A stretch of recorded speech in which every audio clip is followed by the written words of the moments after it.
All right. All right. So those of you on Zoom have just missed Chief Seattle's speech, but it was probably a forgery anyway. So don't feel bad. And we have this morning a discussion of climate change in not quite the same vein as Chief Seattle's discussion of the climate. This is from Bob Fulkerson, who after years as executive director of the leading nonprofit in Nevada, namely Progressive Leadership Alliance of Nevada, he has now reinvented himself as lead national organizer of Third Act. Do I have that right? Mm-hmm. Yes. He's even wearing the cap. Notice that it's green. A couple of days after St. Patrick's Day, too. So Third Act was founded by Bill McKibben, and Bob will tell us more about what it's about. But two objectives, if I understand correctly, namely preserving our democracy, but our subject today is its priority on climate change. What's happening on Tuesday? Two people have announced that they're going to be arrested on Tuesday: Donald Trump and Bob Fulkerson.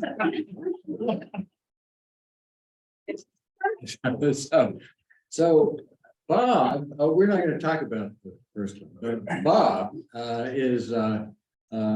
I grew up in Reno. He and I share an award, namely being Eagle Scouts. And from there, the character of the awards completely changes. So he studied American literature at George Washington University. So you know that he'll speak well. He, however, came back to UNR to graduate and in English, and but during his time in Washington, there is a secret that you may not know about Bob Fulkerson, namely that he was a staffer for Senator Paul Laxalt. Any conservatism that he might have harbored at that time has disappeared. So, but he obviously gained some important political skills. As soon as he returned to Reno, he went to work for the Reno Sparks Indian Colony. He then became executive director of Citizen Alert, Nevada's first environmental justice organization. In that capacity, he fostered the creation of the state's all indigenous environmental watchdog organization, Citizen Alert Native American program. And while at plan, he increased the staffing from 1 FTE to 20 with 42 contractors, and the budget from $30,000 to $2.5 million. Plan under his leadership left no progressive stone unturned. In 2019, he stepped back to become development director at Full Circle Strategies, a consulting firm focused on helping technology firms develop actionable plans that enhance diversity and inclusion and promote racial equity. Bob's third act in his lifeline is enjoying his grandchildren and his husband, organizing other elders, and reimagining a just society. Speaking of that distinguished career, Bob has received the ACLU Nevada Community Service Award, the AFL-CIO Nevada Friend of Working Families Award, the Ann Martin Women's Political Caucus Good Guy of the Year Award, the Best Political Activist 5 years running in the Reno News and Review, the Latinos for Political Education Empowerment Award, the Michael Callahan Humanitarian Award, the UNR Thornton Peace Prize, the Reno JC's Man of the Year Award, and the UNR Santini Communication Award. And Bill Isaiah might have had something to do with that. As an enthusiastic advocate for good trouble, Bob is proud of his rap sheet. 9 arrests for civil disobedience, including actions for military accountability, immigrant rights, minimum wage workers, and climate justice, as in this case. So come hear about his campaign for a 10th such award. Hey, thank you so much. Appreciate that. No, I'm so glad that it's not like 2030, because then we've been, thank you for that introduction. I'm so glad that my mom, hi mom, I'm glad you were watching this. I'm glad that she was able to hear that. I'm sure she's very proud. Bailed you out of jail. Yeah, yeah. No, thank you. It's really great to be back here at the UU Fellowship. The last time I was here at an event, we filled the great hall over here with a couple hundred people, and Bill McKibben and Rebecca Solnit and Cisco Aguilar, and our community turned out, and we didn't know what was going to happen the following Tuesday. We didn't know, if we were going to be lined up with a Congress that was going to go with Putin, that was going to go with the fossil fuel industry, or one that was going to maybe take us in a different direction. Things were precarious. They still are. But people in Nevada showed up. You showed up. People across this country showed up. Once in a while, we'll make the right decision. And so take heart at that people actually were able to influence the outcome and the direction of this country. It didn't happen people staying home or by people just like going on Twitter or something. It happened because people were active, because of you, active people. I want to start off by saying that my heroes have always been Unitarian Universalists of Northern Nevada since I was a kid. I just learned so much from this fellowship and the people here. People like the Brighams had the best library in town. I'll never forget it. People like the like the Ruscos, the Hulses, Agnes Howell, another great activist. I could go on and on and on. What was amazing about them is that as they got older and went into retirement, they didn't do what we're supposed to do, which is to sit home and die or wait for the phone to ring or anything like that. They remained active, and that's what brings me to the topic today, which is third act. And what we're trying, I don't know, remember that song Hello in there? That Miller wrote it, John Prine popularized it, had an apartment in the city. Me and Loretta liked living there. It's been years since the kids have grown a life of their own, left us alone. Lost a kid in the Korean War. I don't know what for, don't matter anymore. And old trees just go stronger and old rivers grow wilder every day, but old people just grow lonely, waiting for someone to say, hello in there, hello. And what is happening now and what the UUs and what the elders, and even like going back to like the Great Panthers, was for a moment really solidified elder power, radical elder power in this country, is that it's time for a different story. It's time for a story of people who are going to take action and you lean into the skills that they have made as a homemaker, as an insurance broker, as a chair of a foreign languages department, as an author, whatever you did to lean into those skills and align them with other elders and put them into service to protecting things that for all our lives we took for granted, the stability of the climate and the stability of our democracy. And what's happening is because there is a different story of elders getting out and taking action, there is an unstoppable force that's brewing right now in the country.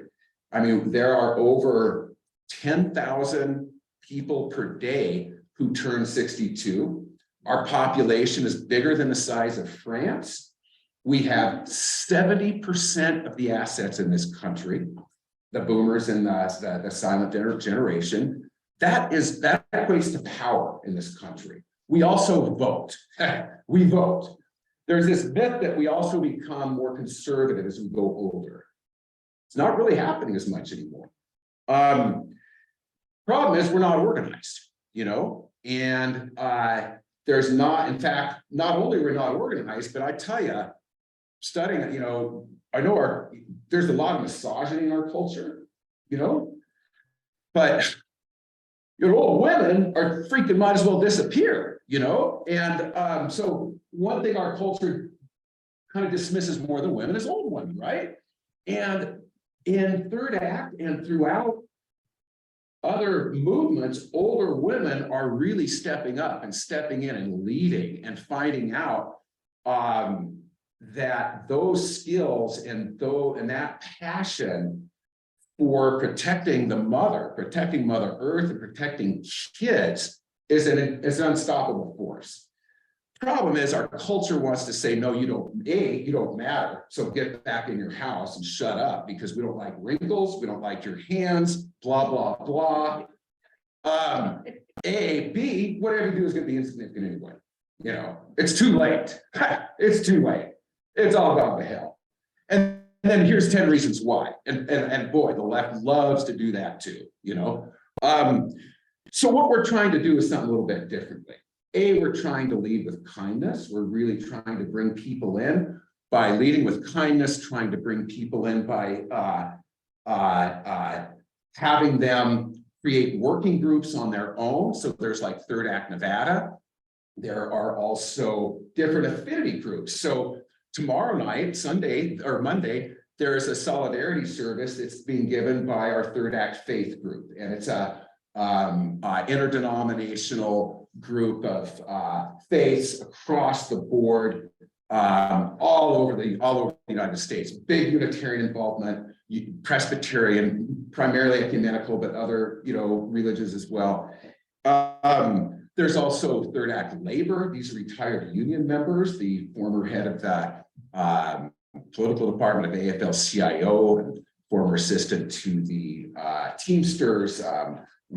Original organizers of this country have also trained thousands and thousands of organizers and been involved in every movement in this country to protect democracy, from immigrant rights to worker rights, and who are retired and who now want to put those skills to use. And there's other affinity groups as well. The Educators is one of our biggest groups, and they have members in 40 different states. So, growing up, I remember you've got to pitch in to clean up America. We've got to pitch in to clean up America. And Jesse Beck, we went in all our little cleanup things around Virginia Lake and picked up the things and all that stuff. And it was really fun. And we had the little ecology thing and all that. I mean, we had a consciousness growing up that, yeah, the air and the water could be foul. We didn't know the freaking polar ice caps could melt. That they could melt and put island nations and peoples, nations, their culture, their way of life, their entire being extinct. We did not know that. Well, we know it now. So none of us imagined that could happen. On top of that, did you ever imagine that the powers that be would do little or nothing to attack it, to solve that if it did happen? We thought, no, this is a country, this is a people that is gonna do something about it, right? Well, the people are. The problem is the fossil fuel industry and the banks have enormous assets too, and enormous power. Now, it was 7 years ago that the climate scientists said that unless we have our climate emissions by 2030, we are not going to give our children a shot at a livable planet. So here we are in 2023. We have less than 6 years. We have less than 7 years now. to make some big changes and to have those emissions. The problem is these banks, Chase, Citibank, Wells Fargo, and the Bank of America, are investing in fossil fuel expansion. They're not just investing in the oil fields and the coal right now. They're investing in expansion of fossil fuel and climate killing infrastructure that's going to be around for decades. So it's easy. So what our job is to focus the attention on finance. It's really easy to hold Exxon, or British Petroleum, or some of these big disaster looking things, as the monsters. We've got to get people to take a step further. Who are their codependents? Who's propping them up? Who's making it possible? It's these big four banks.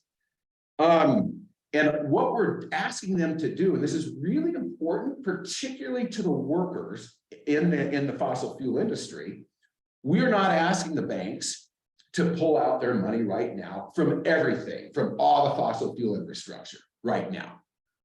What we're doing is say, don't invest in expansion of fossil fuel infrastructure, which they can do. The biggest bank of Europe just did that, the HSBC. The biggest bank of Europe a couple months ago just announced they were going to do that. That is really, really a big thing. And there's no reason why these four banks couldn't do it either. Want to also make the point that the hardest hit by a warming planet are the poor and the vulnerable, the ones who absolutely did the least, just to cause it. And yet, because of the decisions that a few of these 1%ers are made, there's about 100 white men who are in charge of these big four banks who are making all these decisions. They have names, they have addresses. I really want to get them, and take it to their doorstep. Really, I think it's really important to start personalizing things here. And because they are forcing the planet out of its comfort zone, we're getting out of our comfort zones. Not everybody wants to protest, and that's fine. Everybody has a job to do. You can make the sandwiches for the people who are down there. There's tons of things. Everybody has a role to play here. And we don't all have to think the way, dress the same way, do the same thing. We've all got to come in with our skills and our talents, what makes our hearts sing, and that's what we've got to do.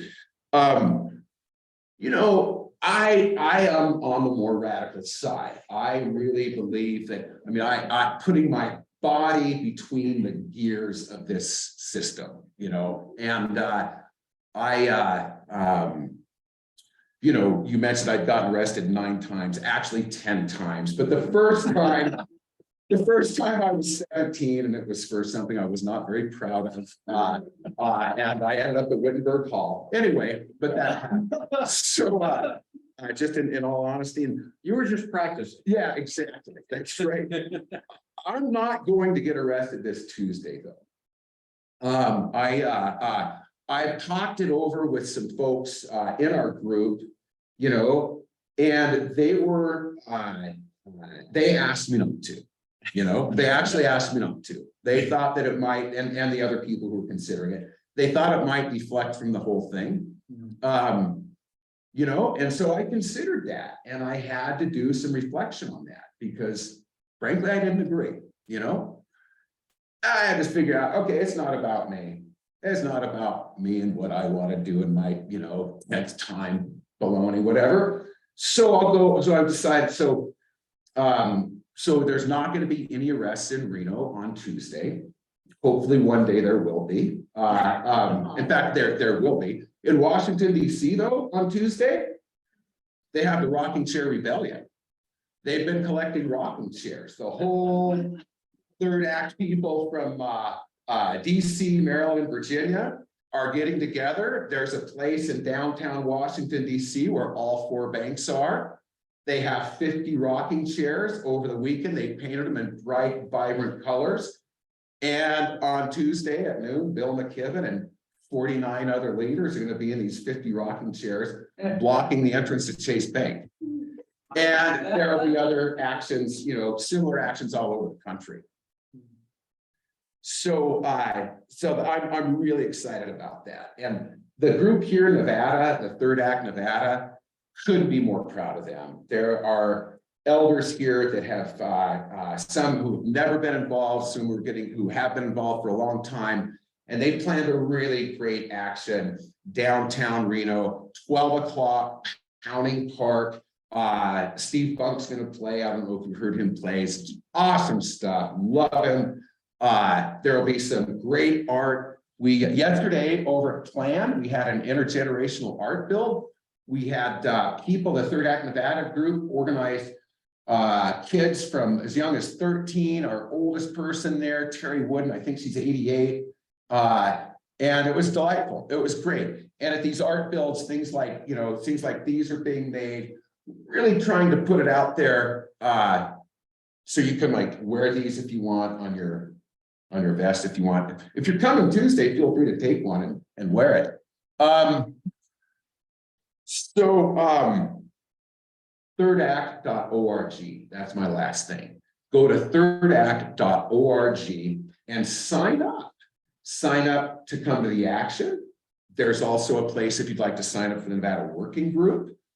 There's also a number of affinity groups there that are listed that you might be interested in joining. There's one for lawyers. There's one, again, for teachers and other affinities there. So, you know, check those out. The lawyers group just did an amazing nationwide call with the key top nonprofit law firms working on climate. And so they had like the people who are litigating the Green Amendment up in Montana.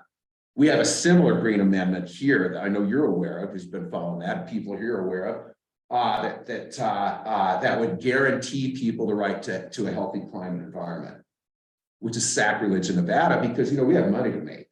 We eat our kids here in Nevada. We don't want to, you know, there's money to be made after all, right? I'm being sarcastic. I mean, it's that Donner Party mentality. Anyway, so we're trying, okay, I just lost a little train of thought there with my little jokes. I get a little ahead of myself. Huh? I know. Yeah. In the chat, there was a question saying, where exactly is the event at noon on Tuesday? So it is at Pounding Park, and it's right across from the I want to say Atmosphere and Planetarium, but that'll tell you how old I am. From Pioneer Park, from the Pioneer Center, right down across from the courthouse. And it's also conveniently located right across the street from Chase Bank. So meet there at 12. What other questions people have? That's a good place to stop. So if I happen to have one of my accounts with one of these banks, what are you asking us to do? So the first thing, great question. Thank you, Phil. First thing to do is to go to the website, Third Act. There's a pledge form. Take the pledge. Everybody, please take the pledge. We have thousands of pledges, you know, tens of thousands that we've been delivering and taking to these big four banks. All the pledge says one of two things. One, I have assets in your bank, and if you don't move if you don't divest from fossil fuel expansion, I will move my assets. Okay. So if you have that, then sign the pledge. If you don't, like I don't, I'm a member of Great Basin Federal Credit Union, have been forever. So I signed the second one, which was that I ain't going to join your banks, you know, unless you divest from fossil fuel expansion, you know, basically says that. So that's the first thing. Second thing would be to also look at the list of resources on our Banking for the Future page that will give you information on where you might want to move your money, where you might want other banks, other places. We're not talking about pensions. We're not talking about mortgages. Other elements of the climate finance movement are doing that. we realize with our demographic, it's a lot harder, you know, to talk about those things. But so our first phase, though, of this campaign is centered on individuals who have assets in these banks, getting them to sign the pledge, asking them to move their money on Tuesday to show up, do an ethical run on the banks, take our money out. You know, they're making a run on the planet, time to make a run on them, you know. And to cut up the credit cards, literally to cut up the credit cards. Yeah. Yeah. About any reaction from the banks themselves? Yeah, it's been pretty cool. I mean, the head of BlackRock has made an inquiry. The Bank of America reached out and asked for a meeting nationally. There's been a little twinges here and there. You know, I mean, we're under no illusions that when Phil pulls his money out or I pull my fake money out, that Jamie Dimon at Chase is going to go, oh no, I'm going to have to sell my yacht now or whatever, you know, or it's going to like, they're going to go, oh my God, there, you know, people just like 2 accounts just closed at Chase, you know. No, what we're going for is a zeitgeist change. We're going for a shift at those people. You know, we're going for a shift in the way our country views them as war criminals, you know, seriously, and to stay away from them. You know, they spend about $1,000 per customer on those credit cards. They want those young people to get those credit cards. Why? Well, so they can like become part of this mass consumer and where your happiness is supposedly tied in with how much you own. And that's a whole other shift that we've got to change, that is changing, that is happening. Yeah, so we're just the shift is going to be when the young folks and others stop going to those banks and stop and go elsewhere, and when they realize that they've got to change their ways, like HSBC did, because the Extinction Rebellion movement and the movements in Europe have been, frankly, a hell of a lot stronger than the movement here in the United States. Yeah. So Bob, there's been 2 analogous times, probably more. One is I grew up in the middle of the divestment campaign for South Africa. And then secondarily, the fossil fuel divestment at universities.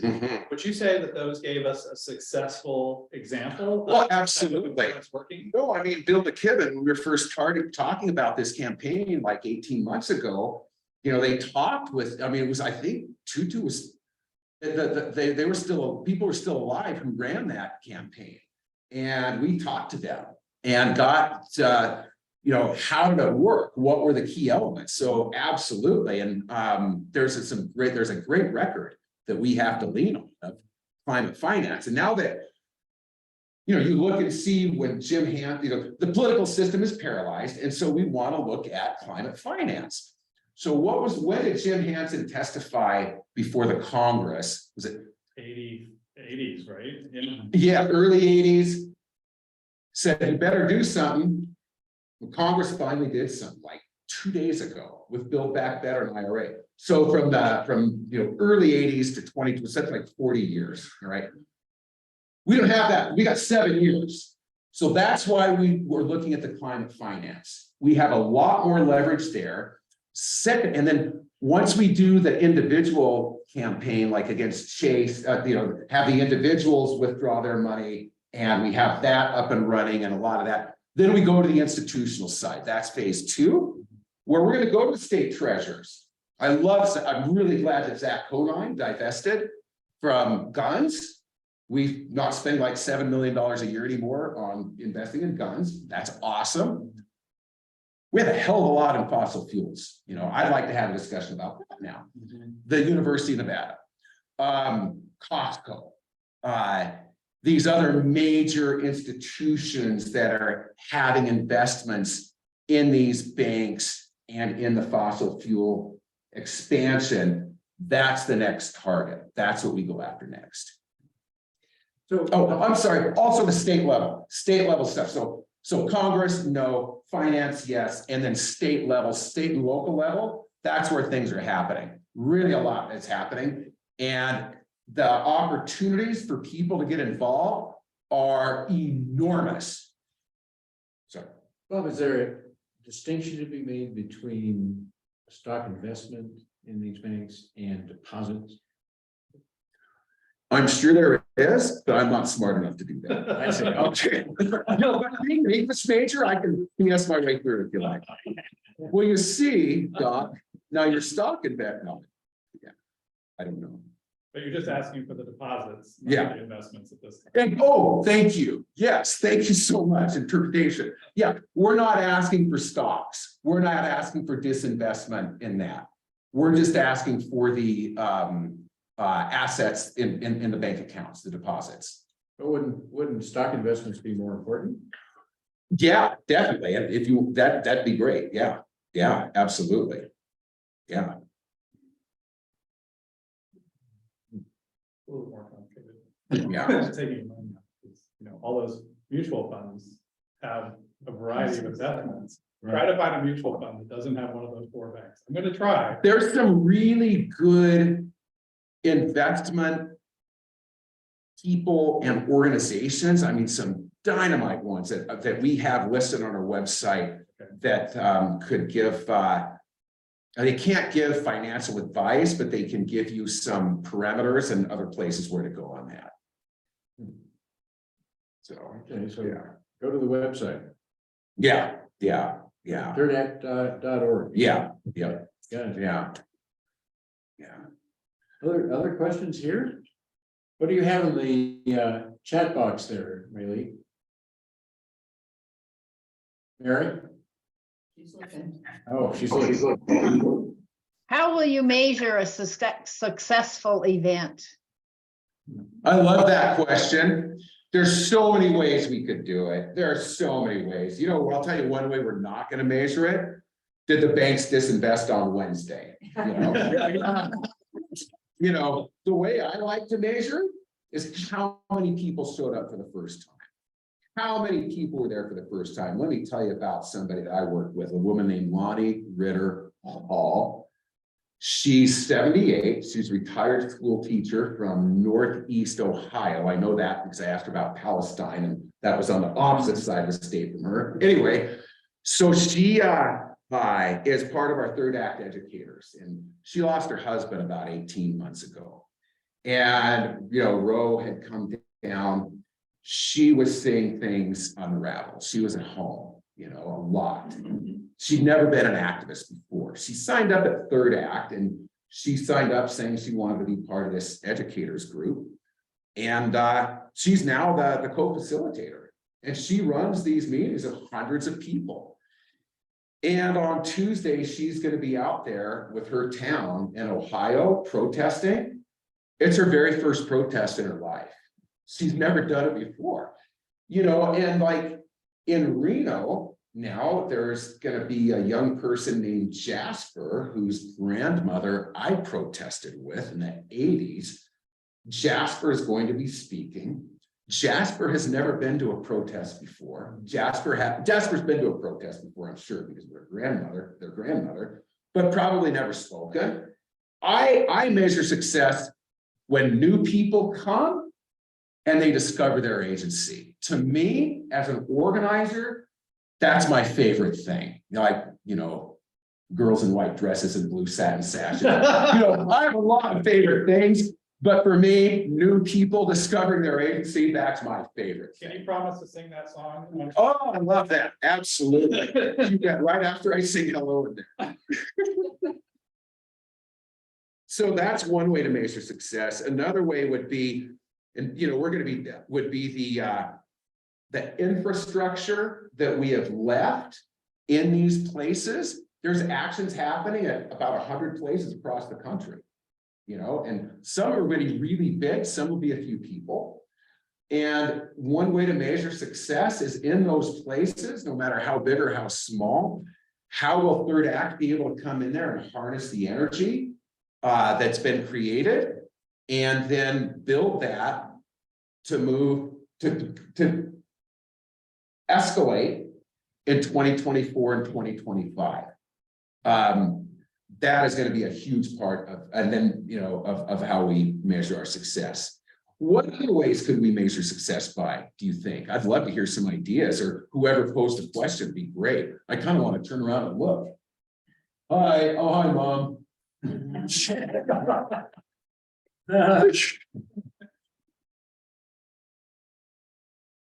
We have another Anybody have- question. Asking Bob to describe the plan for the protest, how long at the meeting place, and then what?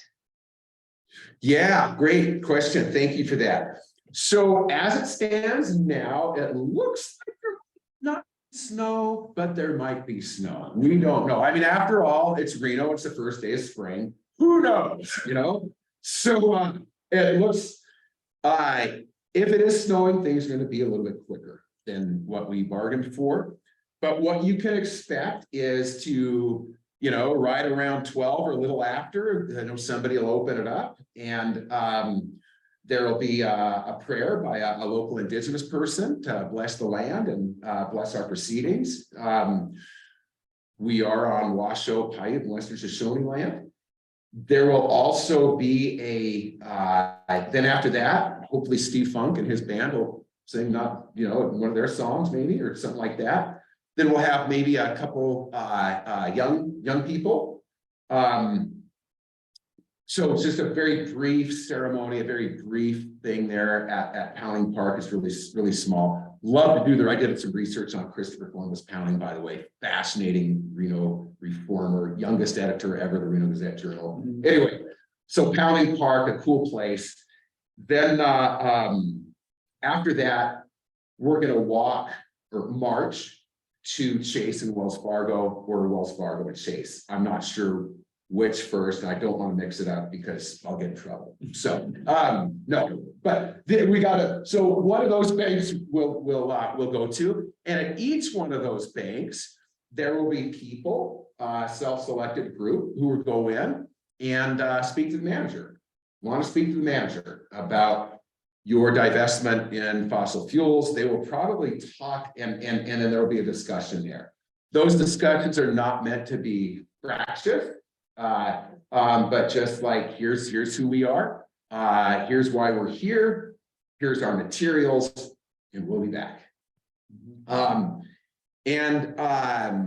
You know, but there will be singing, there will be artwork, there will be some chants. There will be fun. We're really trying to ground this in joy and in art. You know, Reverend Yearwood is one of my heroes. He's with the Hip Hop Caucus, and they do a lot on climate and democracy. And he spoke at one of our third act meetings, and he told us, a lot of you third act old people, you guys need to. He didn't say you third act old people. He said a lot of you older activists need to start smiling more. Why should young people want to come to your things if you're looking so grumpy? You know? So yeah. So we want joy. We want kindness. We want to build irresistible movements and organizations and protests. You know, we're not going to salt marches here. You know, so hopefully you can expect to have some fun, meet some new people. We have another question. How will you know how many people cut up their credit cards? Do we post it somewhere?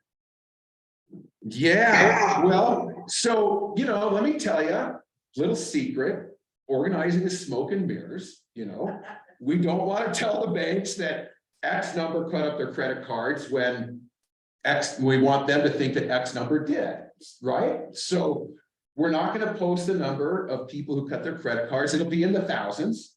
And there's going to be images, though. The key is images, because movements are won and are lost by stories.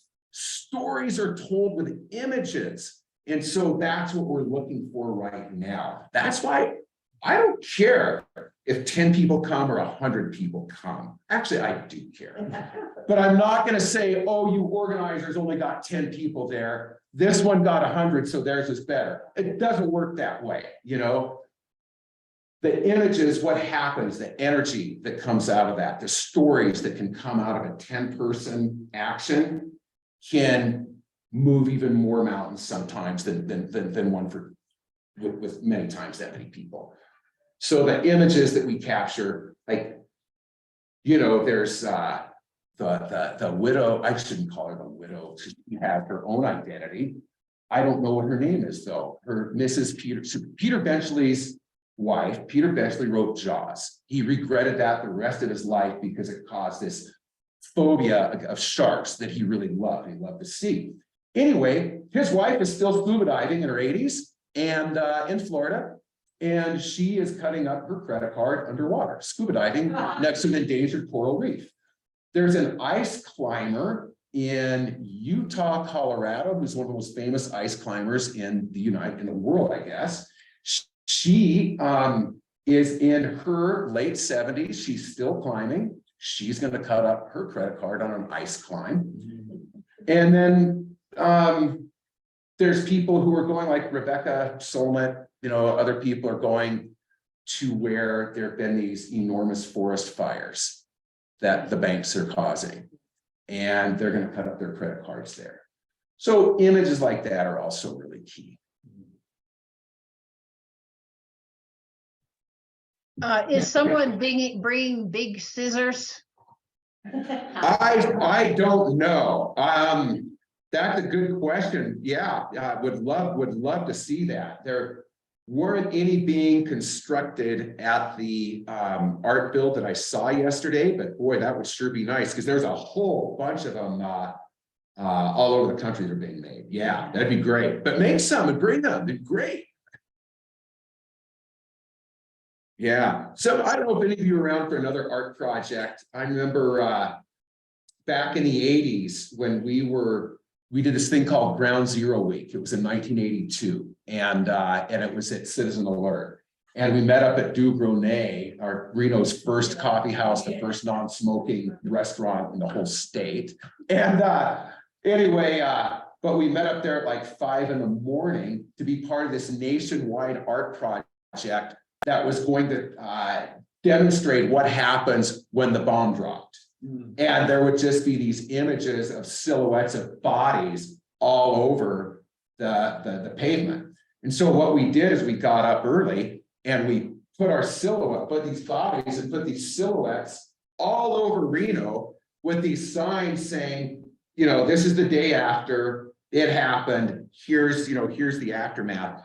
Anyway, that was my first arts and activist project. I did that with my mom and other people here. And I just love doing art now with activism. I think it's super important.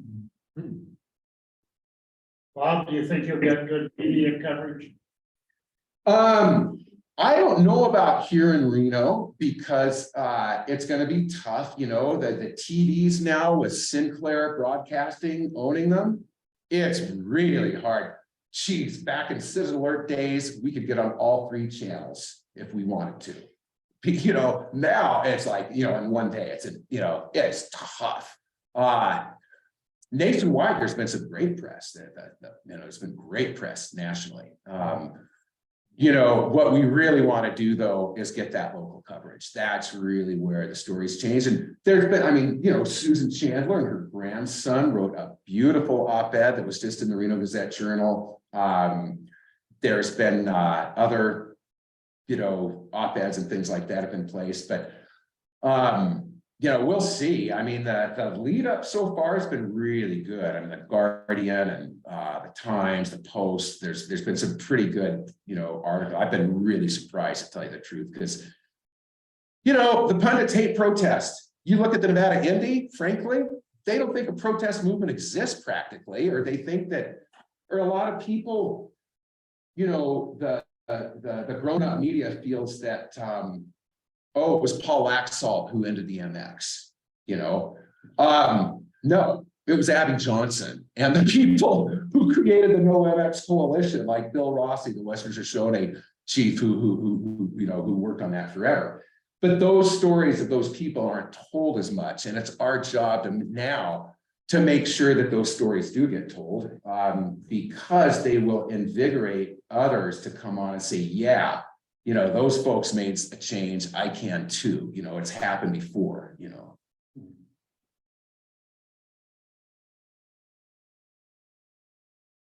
Are the Very people good. going into banks Tuesday to talk with the manager, activists in the local movement?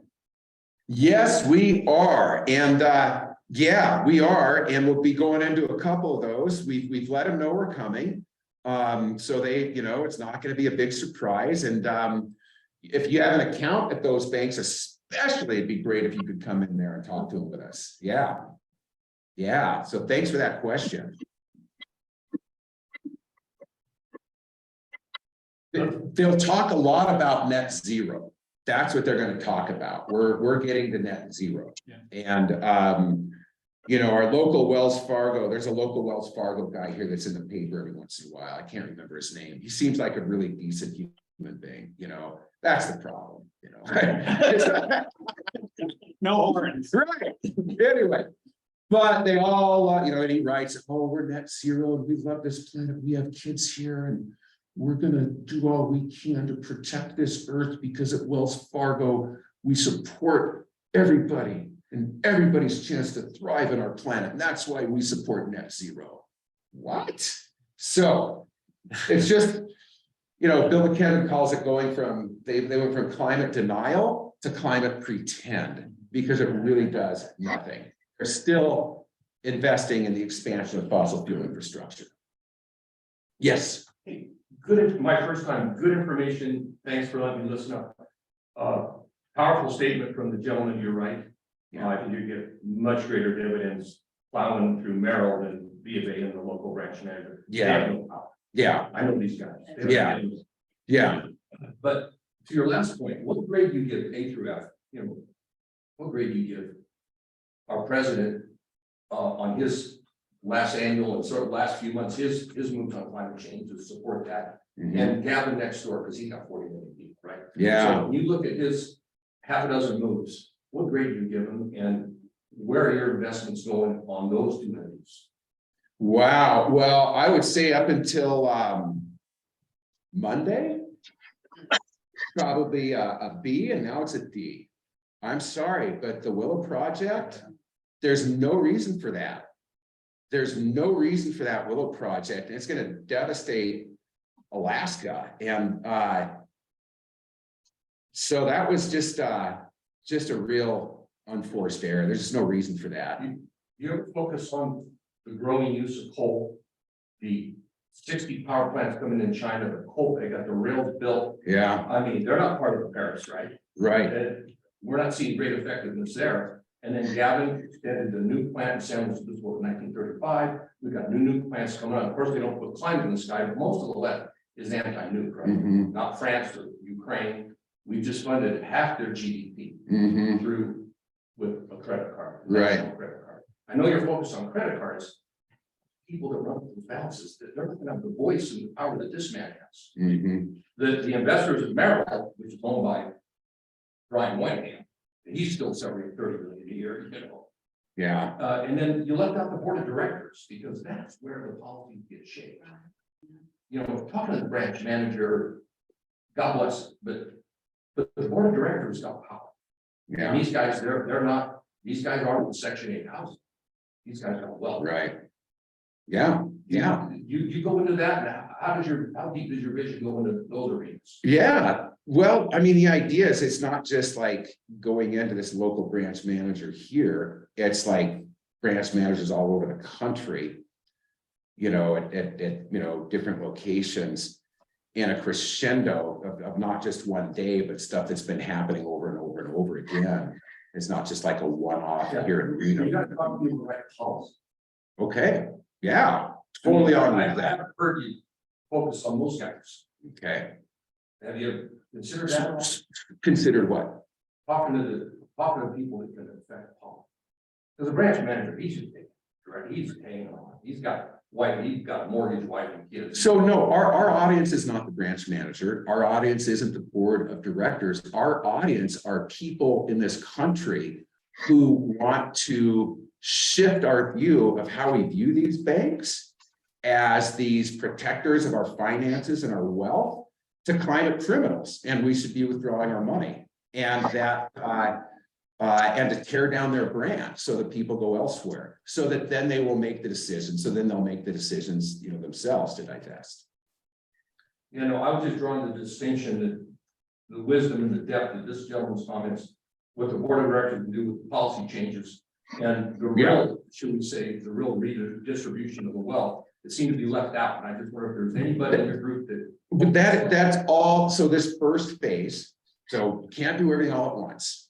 We can't take out all the pensions. We can't take all the stock portfolios. We can't get people to cut up their credit cards. We can't get people to move their money from Chase. We can't do all that. And we can't get the state of Nevada to divest.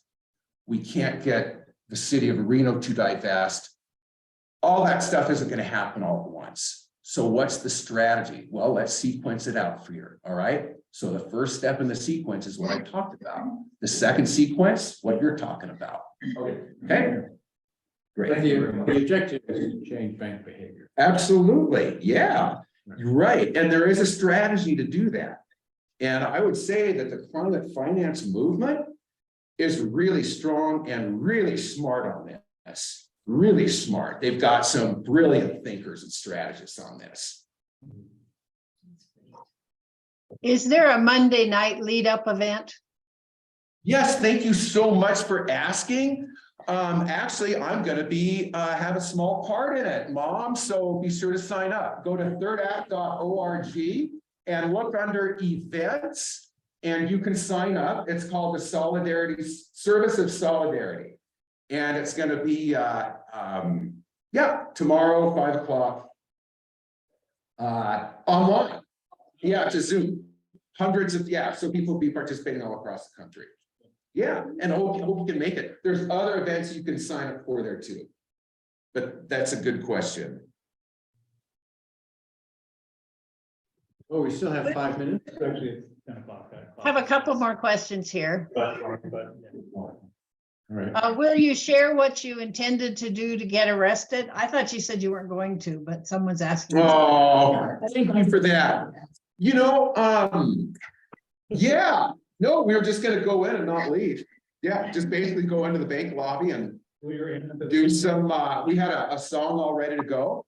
And and then once you're asked to leave and you don't leave, then it becomes a trespass. And I know that very well. And then and then if you don't leave, you can get it. That's probably the way it was gonna happen. And there's a time and a place for that. And there will be another time and another place for that. I was really proud of our crew when we shut down Adam Laxalt in 2014, when we tried, we put 200 people in Adam Laxalt's office and blockaded the highway between and Carson City for a couple hours, and they still wouldn't arrest us. But, we made our point. We made our point, and that guy did not become U.S. Senator, thank goodness. Woo. All right. Well, on that a bright note. One more question. Okay. Is Chase the prime target bank first? It's all four of them. It's Chase, Wells Fargo, Citibank. Bank of America. Yes, Bank of America. All right. Yeah, that's those four. And yeah, Chase is by far the biggest. And HSBC is the hero. Yes. They're the ones that divested first. Yeah. Good, good. But this has been a great discussion, great questions, everybody. Really appreciate it. And keep up the good work. And be sure to be kind to yourselves and other people. Thank you very much for that, Bob. And so sometime in April, we're going to have Ann Keniston reading poetry for National Poetry Month. And I've forgotten what the other April. I think it's the Faith in Action Nevada. We'll Faith- oh, good. Talk about their mission. Good. I had the right person at my right. Yes, you did. Good. All right, very good. So thank you all for joining us, and we will put out the flaming chalice, but the flames continue in our hearts, right? Thank you. Thank you. Bye.